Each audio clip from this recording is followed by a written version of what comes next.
ഇന്ന് തന്നെ ഡൗൺലോഡ് ചെയ്യൂ. കാണൂ നിങ്ങളുടെ ഫേവറേറ്റ് ഷോസ്.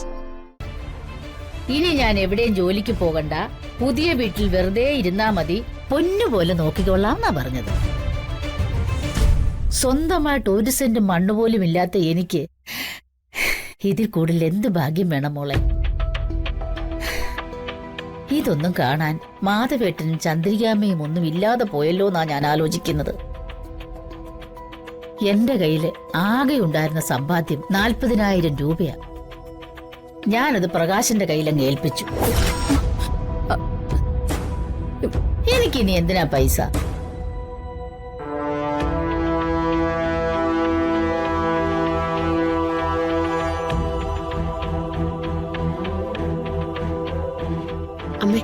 ചായ.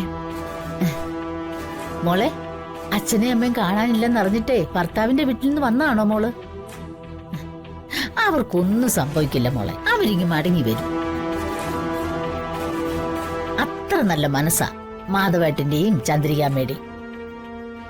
അവരെ ദൈവം കാത്തു.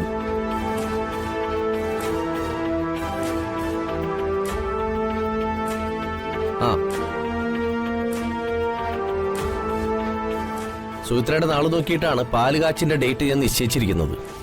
സുമിത്രയ്ക്കും മോനും വേണ്ടിയിട്ടല്ലേ അമ്മേ ഞാനീ കിടന്ന് കഷ്ടപ്പെടുന്നൊക്കെ. ആ കാര്യം സുമിത്രയ്ക്ക് നന്നായിട്ട് അറിയാം. ഇവളാണ് എന്റെ ഫുൾ സപ്പോർട്ട്, എന്റെ ഭാഗ്യവും.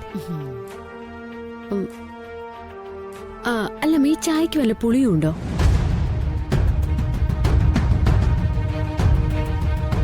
ഇല്ല. എന്ത് പറ്റും മോളെ?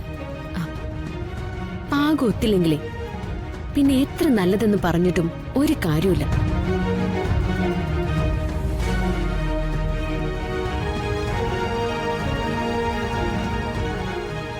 ശരിയാ മോളെ, ഇപ്പൊ കിട്ടുന്ന എല്ലാ പാലും അത്ര നല്ലതല്ല.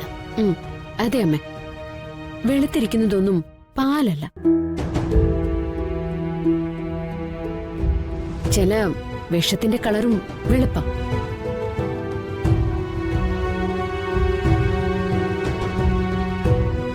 മോനെ, പാലുകാച്ചിന് എന്തൊക്കെ ഒരുക്കങ്ങളാ ചെയ്തിരിക്കുന്നേ? അമ്മേ, പാലുകാച്ച് അതിഗംഭീരമായിട്ട് നടത്തണം. ചിക്കനും മട്ടനും ഫിഷും ടീ സ്റ്റാളും പിന്നെ ഏത്തപ്പഴം വെച്ചുണ്ടാക്കിയ നല്ല ചൂട് പഴംപൊരിയും എന്ന് വേണ്ട എല്ലാ തരം ഫുഡ് ഐറ്റംസും ഉണ്ടായിരിക്കും. ഒരു നല്ല ഗാനമേള വെക്കണം. അതിപ്പോ ഏത് ട്രൂപ്പാ നല്ലതെന്നാ ഞാനിപ്പോ ആലോചിക്കുന്നത്. ഗസലിന്റെ ട്രൂപ്പാണെങ്കിൽ കൊള്ളാം. അത് കൊള്ളാം. ഇതൊക്കെയായിരുന്നു അമ്മേ പ്ലാൻ. പക്ഷെ ഇപ്പോ അച്ഛനെയും അമ്മയും കാണാതായ സ്ഥിതിക്ക് നമ്മളതൊക്കെ ചുരുക്കി നടത്തുക. സുചിത്രയ്ക്കും അതാണ് ഇഷ്ടം. സുചിത്രയുടെ ഇഷ്ടമാണല്ലോ എന്റെയും ഇഷ്ടം.